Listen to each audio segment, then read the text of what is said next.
What's up, everybody? Welcome to episode 161 of Standing Out. Let's go.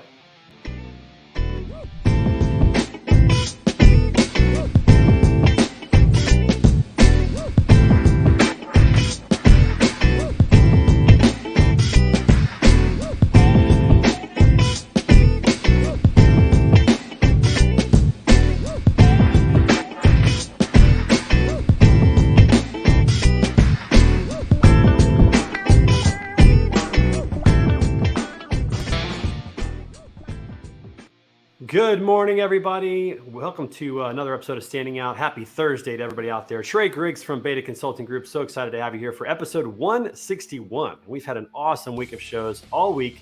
If you want to watch those on demand, you can watch them right here on LinkedIn, YouTube, Twitter, Facebook, and on our YouTube channel. Check that out. Be sure to subscribe so you get every episode of Standing Out. You can also listen to it on podcast. So wherever you get your podcast, you can download and subscribe and get all the episodes on your drive home or when you're working out. We'd love to have you in the community checking out the content that we're producing. We appreciate your support. Also want to give a little shout out and recognition to our sponsor, TAF. So the good guys in freight factoring, helping carriers keep those wheels turning with cash flow resources, discounts on fuels, tires, all those things as well. So check them out at TAFs.com. Let them know that Trey sent you, or even easier, click on the link that's going to be in the comments today so you can go right to my landing page with them. That way they know that I sent you. And listen, if you're behind the wheel of a truck or if you are working with a trucking company supporting drivers, thank you so much. We appreciate all of you. You guys are the heroes of the supply chain, keeping this stuff moving so that we can have what we need and live this amazing life that we have. So thank you so much. We appreciate all that you are doing.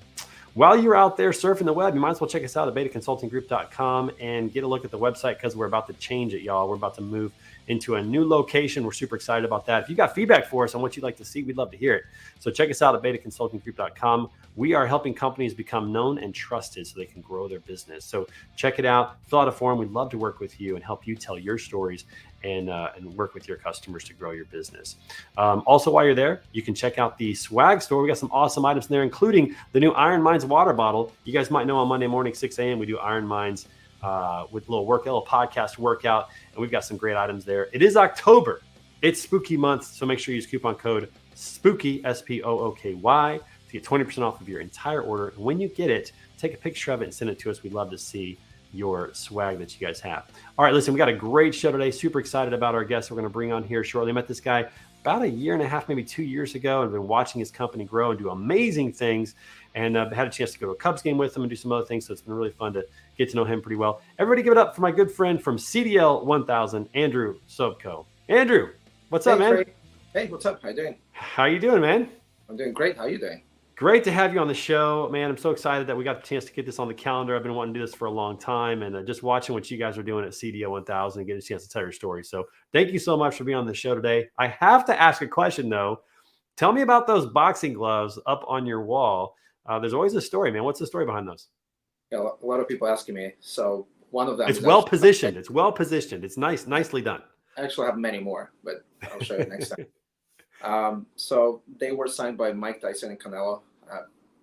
I've been lucky enough becoming like pretty good friend with Mike Tyson over the past. Pretty good friends with Mike Tyson? Wow. Okay. Yeah, Mike Tyson, like Roy Jones Jr. Got to know Canelo pretty well personally. So been involved in boxing for a while. I kind of grew up watching boxing since I was like 2 years old. My dad was professional boxing. He was a big boxing fan. So I was kind of like grew up watching boxing, and my dad kind of never wanted me to become a boxer. So like about 7 years ago, I decided to get involved and started my professional boxing promotion company, which is a pretty expensive hobby. I got out of it, I'm still involved, but I'm not really spending time on it for the past couple of years. But yeah, it's been fun. So I got to know some really good people. Yeah, so you grew up around boxing. That's cool. We'll talk about that in a minute. But let's go back to Mike Tyson. He's an intense fella, but he seems like a really nice guy. Like I've been listening to him on podcasts. He seems very reasonable and very like a really nice guy. What's your impression of Mike Tyson getting to know him?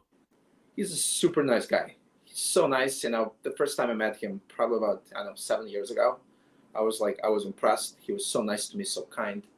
And I just kind of started my professional boxing promotion company, and he was guiding me, helping me, introducing me to great people.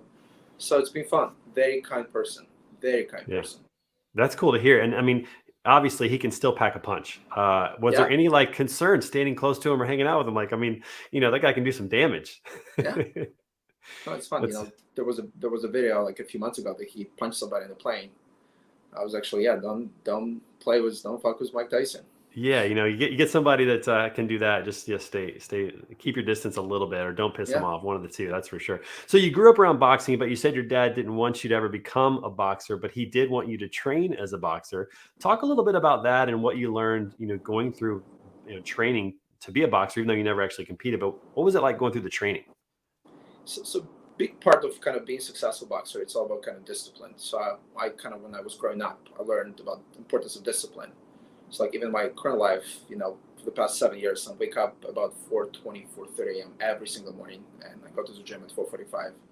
And I've been doing that for many years. So I believe it's a big piece of, part of being successful in anything you do in life. Keeps you mentally healthy. So boxing made me, I would say, disciplined early on.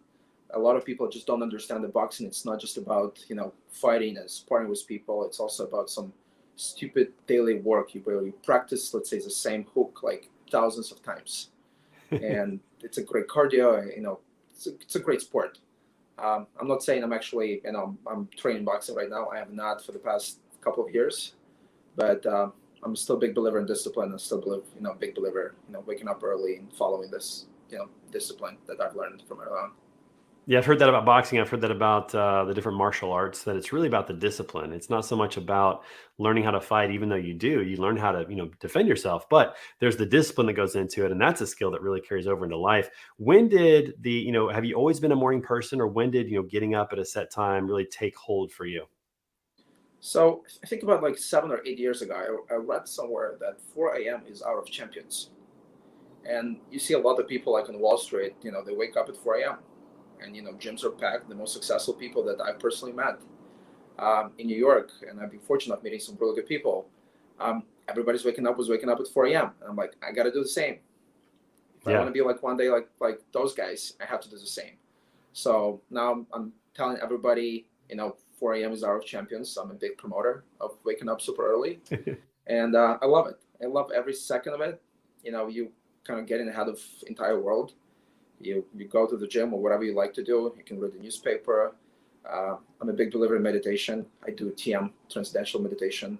So after my workouts, usually like around before 6 a.m., I do 20 minutes meditation. So it keeps me calm, and I'm not reacting to all of the daily problems as usually regular people do. So Yeah, it's really about making it a habit. That's yeah. that's the critical part of it. Just like brushing your teeth or taking a shower or eating breakfast. Like we do those things every day. We don't even think about it, but it seems like sometimes getting up or going to the gym, it's not we don't make that a habit a lot of times, and that's typically where the problem lies. But no, I think it's great. And obviously the benefits that you get from getting up early, working out, getting those endorphins going, getting your day started.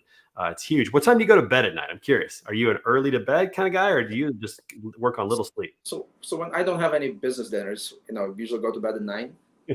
And I have a son, so my son's sometimes keeping me up until like 10 a.m., 10 p.m. But I'm trying to go to bed like at 9 most of the time. Yeah. We try to go to bed early too, but sometimes our kids have homework, or Yeah. sometimes they can't sleep, and it just doesn't work out. But yeah, it's important to get in that routine and get up and do those kind of things. All right, let's talk a little bit about transportation. How did you get into transportation, and specifically, CDL 1000? So first of all, I knew nothing about the logistics industry. I had no clue what it is, how it works. So I grew up, as I mentioned in some previous podcasts, I was born in Ukraine and I moved to the United States. I was about 16 years old. My parents sent me to school in California. And over time, I moved to Compton, which is not the best neighborhood to live in Los Angeles, if you want to be in LA. You voluntarily moved into Compton. Okay. I had no idea. I moved to LA and I ended up being in Compton. So within like a couple of weeks, I realized it's a bad neighborhood. You're probably not going to survive here for a long time. And some locals just gave me like some warnings, and they like, you don't want to be here. And through some friends, I met a guy who just offered me basically a free ride to Chicago. And I had like some friend that I barely knew through like social media. He's like, hey, come to Chicago. We're gonna have some nice parties, and it's a huge, cool city. So I googled Chicago pictures, and I was like, wow, such a great city. I'm in Compton now. Let's go to Chicago. So I was offered a free ride with a truck driver who was like an owner operator. And since early on, I was very passionate about the finance and stock market, and I was 100% convinced I'm probably going to go into investment banking world.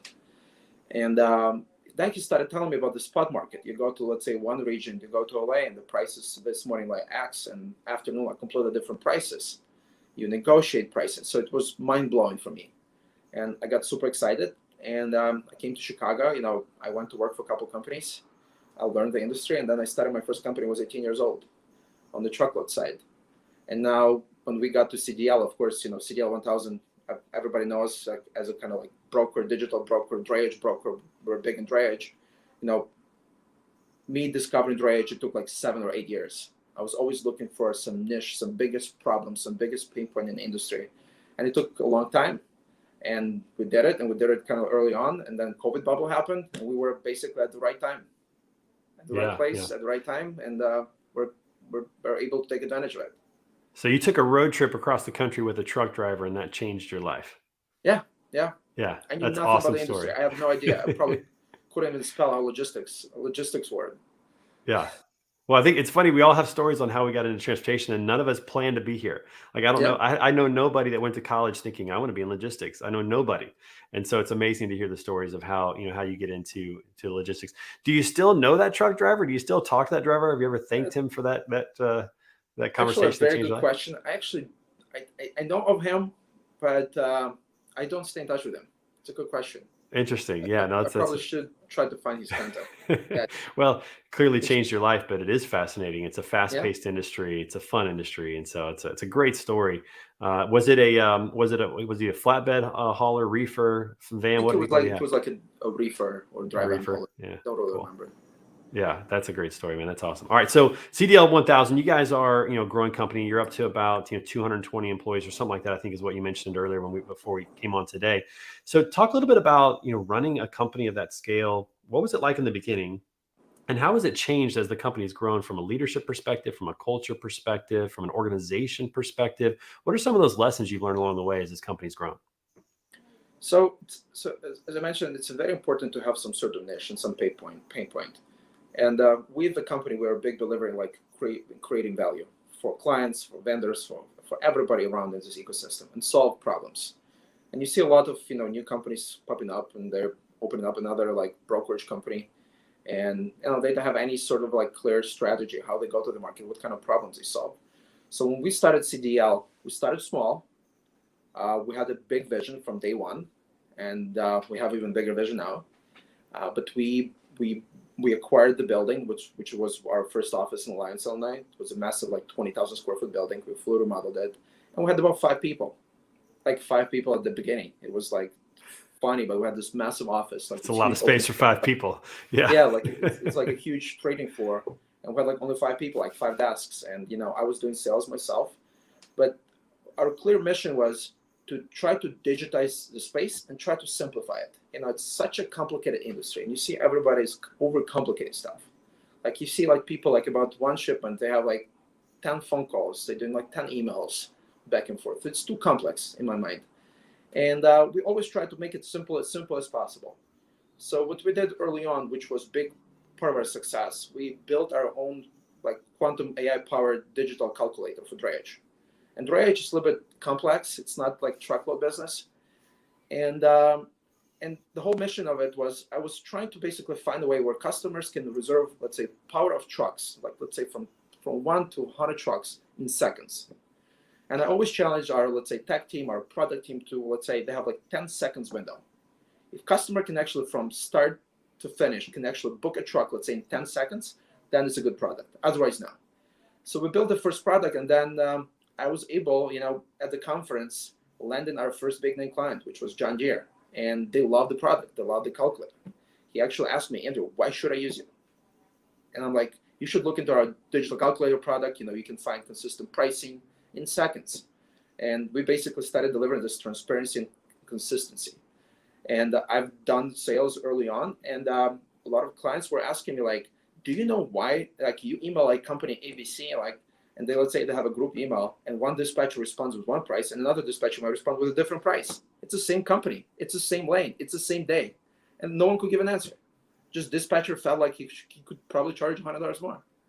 So we tried to kind of deliver this transparency into the industry, and And as you can probably see, like, the more younger people enter the industry and become like owners and stakeholders in the industry, the more transparency they demand. It's a demand now.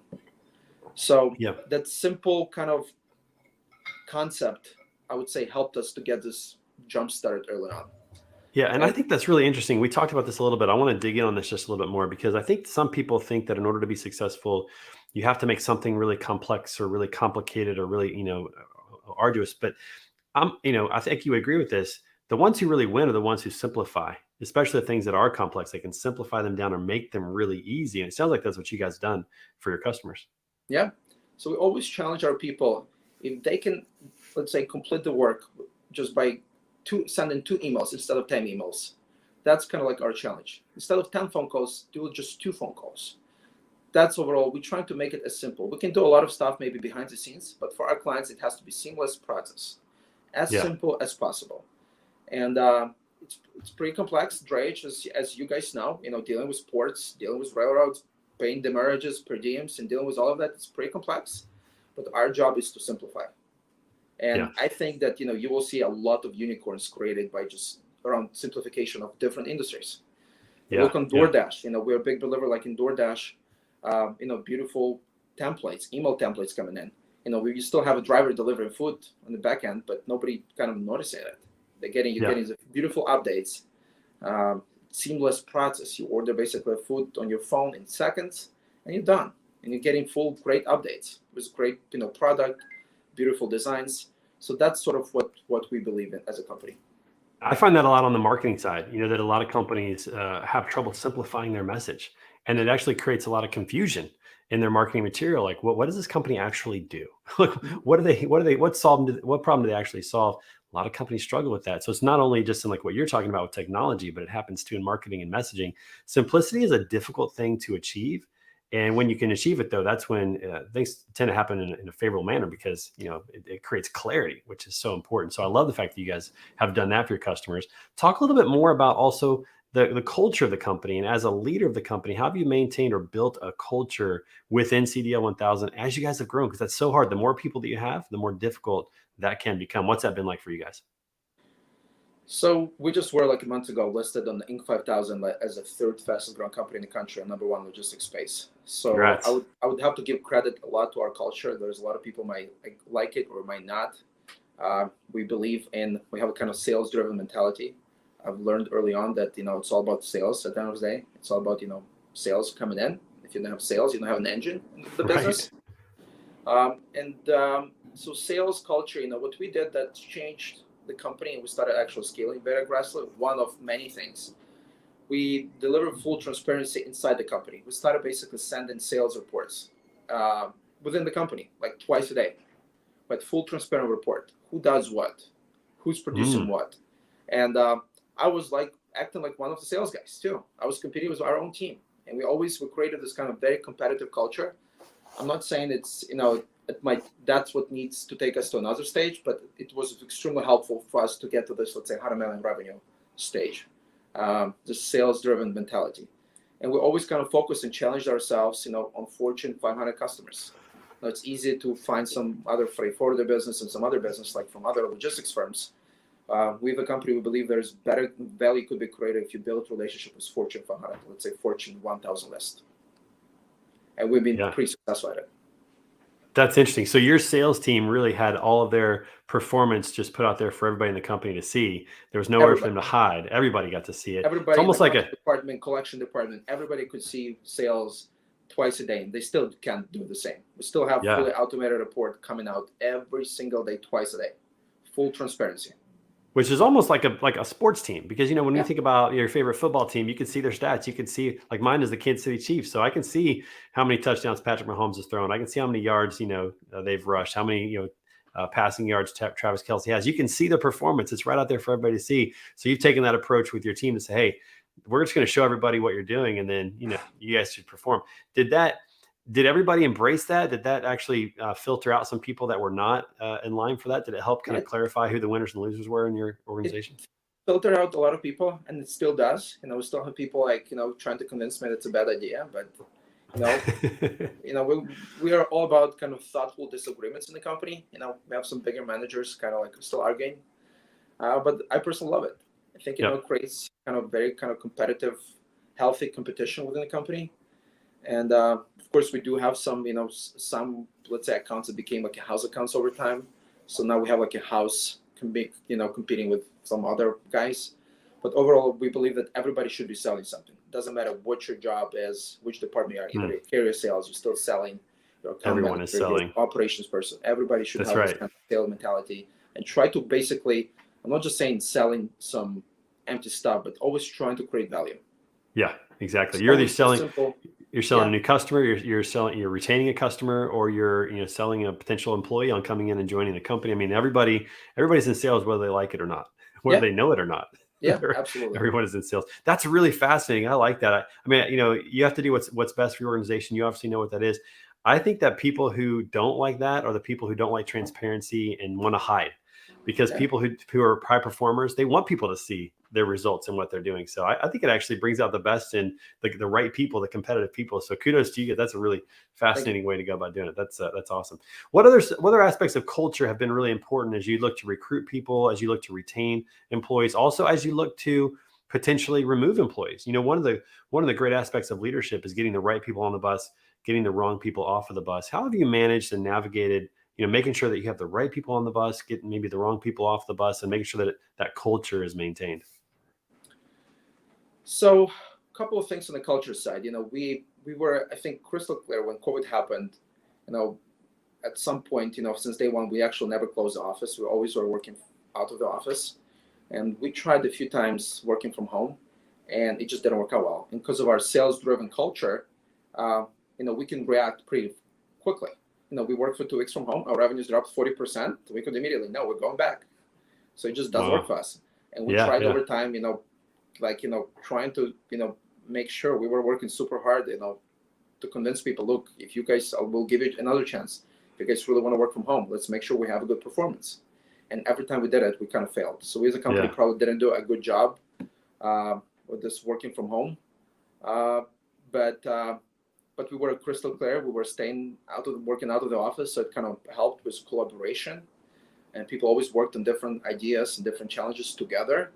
So that's sort of our culture. So we've been crystal clear. We, at this moment, we have a challenge. A lot of people demanding they want to work from home.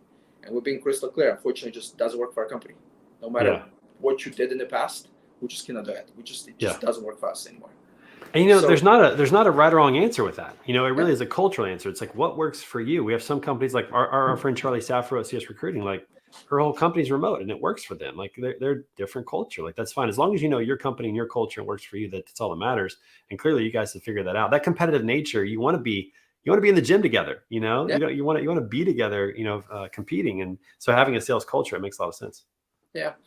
Now, culture-wise, we're trying to figure out, of course, we don't have all the perfect answers, but now as we trying to kind of have bigger and even more explosive growth moving forward, we're trying to be as aggressive as possible we can, but we still don't have all answers on the culture-wise, it's kind of developing from every angle. We even have different offices, and different offices have different culture.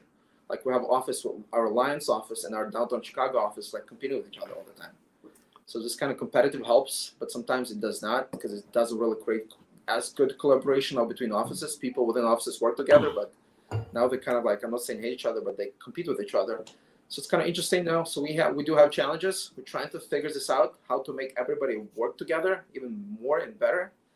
And that's kind of a big one. But again, we're still keeping their sales hat. And it's like football, you have to know your results live. Otherwise, you don't know where you're going. So that's fascinating. But it's interesting too, because I've talked to some other CEOs about this in regards to how to create collaboration and kind of a shared win. Like how do you share in profits? How do you share in some of the results and still have everybody performing at a high level? That's a challenging thing to do, because especially in sales, everybody kind of kills or eats what they kill. How do you make that across the company? How does the company get to share in what they kill without people slacking off? Everybody performing at a high level. And I think that goes a lot to the vision, and the goals that you guys have, where you guys are heading. And You guys have done a really good job with that, which is impressive. So kudos to you, man. You guys are doing a great job. It's awesome. All right, so we got to transition for a minute. We got a small segment that we like to do here. First of all, every day is a national day. We celebrate something, and some days there's a lot of really good things. Some days there's not. Today's kind of a weird one. Do you know what today is, Andrew? You know what we're celebrating today? No. Okay, I've never even heard of this. It's National Yorkshire Pudding Day. Have you ever even heard of that? No. I don't even know what that is. I mean, it's probably some sort of like, New Englander pudding. I would imagine Yorkshire sounds kind of New Englandish.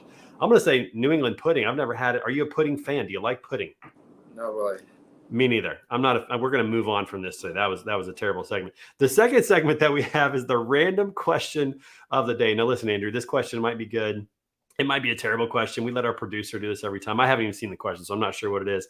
But we'll see if it's good or bad or funny or serious. I don't know, and then we'll move on from that. Okay, so today's random question is one last sporting event to attend. Ooh, I like this one. What is it, and who are you taking with you? All right, what do you got? So I'm going to Formula One in Austin, Texas next week. Oh, nice. And who I'm taking with me, there might be even one well-known chief, I would say CEO of a well-known digital brokerage in the country, one of the top, let's say. Oh, three. Nice. I'm not going to disclose his name, but yeah, some well-known person there. Have you been to an F1 race before? Yeah, many times. We were just in Miami together with like Dan Lewis from Conway. Okay, so you're an F1 fan. All right. I'm an F1 fan, and we've been lucky enough. Our chairman of our company, Steve Wasserman, he bought McLaren team back in like 2020, like when COVID just happened. So Steve is one of the shareholders in McLaren F1 racing team. Oh, nice. So that's awesome. So we've been lucky enough hearing some great stories, have some great insights. And okay. All right. Yeah. Okay. We're going to have to talk more, my friend, because I've never been to an F1 race. I want to go to an F1 race, but I'm an Indy fan. My dad was an Indy 500 fan. I go to the Indy 500 every year. I love open wheel racing, but I've never had the chance to go to a Formula One race. So we may have to figure something out, get you over to Indy and get me to a Formula One race. We'll do a home game or something like that. That would be a lot of fun. That's awesome. Good. Yeah, that's awesome. All right. So mine would be, let's see, if I had to pick one event, I'm not sure which sporting event I'd want to go to as the last one. I'd probably either want to go to a World Cup final. I'm not really a soccer fan, but I've heard that those things are just crazy good. So maybe a World Cup final, or because I'm a golfer, I might want to go to like a Ryder Cup because it's a smaller crowd. It's a smaller event. It's really intimate and pretty fun. It's a national competition. So I'd probably say either a World Cup soccer final or a Ryder Cup event. And who am I taking? Well, if it's a Ryder Cup event, I got to take my father-in-law because he's a huge golf fan. So I'd have to take him there. If it's a World Cup event, definitely not him. I don't know who I would take. I don't have a lot of friends that are soccer fans, so I don't know who I'd take. But those would be my two choices. Those would be my options. So that's a decent question today. That was a decent random question. All right. So Andrew, we're coming up on 30 minutes. This show always goes by really fast. Let's finish with this. What's on the horizon for CDL 1000? Where are you guys headed? What's on the dream and the vision board? So we will be announcing a partnership very soon with one of the biggest well-known banks. And we announced this kind of like new service offering, which was not really thought through it, and nobody actually did it in the past. It's called the Merge as a Service and Per Diem as a Service. The whole concept, it's like a fintech play, like typical financial arbitrage, where we actually have experts. So we pay basically the merge fees on behalf of Fortune 500 clients. And we use our funds, and we frontline the cash and we build them back later. So we're kind of removing the urgency of, let's say, somebody at some biggest retailer run into their CFO and trying to get 500,000 approved in seconds or in minutes because trucking company ABC at the port and they need, let's say, to release their goods. So we're announcing the big partnership. We already have some big, well-known Fortune, let's say, 50 clients signed up full exclusively. So we are very excited about it, and we're super excited about our new platform. It's called Batch. Batch, the whole concept, we like digital Costco freight. We sell loads to carriers in volume for this week or a bi-weekly basis. Interesting. Okay. So very cool. So carriers will be able to find, let's say, loads from 10 loads at the time to 100 loads at the time for this week. Same lane, so targeting mid-size and larger companies. Nice. And the third thing we've been working on, we'll be announcing a couple of big acquisitions in the industry. We have 7 companies in the pipeline, which we're acquiring. So hopefully, we'll be successful very soon. And we'll try to build much bigger company and compete with some bigger powerhouses here in Chicago. That's awesome. Well, we're going to have you back on the show to talk about some of that, because I'm sure it's probably more enjoyable to be working on these types of things than actually like getting the company started. I would imagine this is figuring out new problems and solving new problems. So thank you so much for being on the show today, Andrew. I hope you'll come back and see us again real soon. Cool. Thanks, Ray. Absolutely. And everybody else, thanks for watching the show today. Make sure you come back tomorrow. We got a great episode tomorrow with my good friend Jameson Goforth of GLS US. We're going to talk about what he's doing over there and have a great end of the week. It's also Friday, everybody. So make sure that you finish strong Friday, whatever it is that you're doing. And we'll see you guys right back here tomorrow, 10:30 a.m. Central, and every day for an episode of Standing Out, a daily podcast about sales, marketing, and leadership. Andrew, thanks so much, man. We'll talk to you soon. Thank you.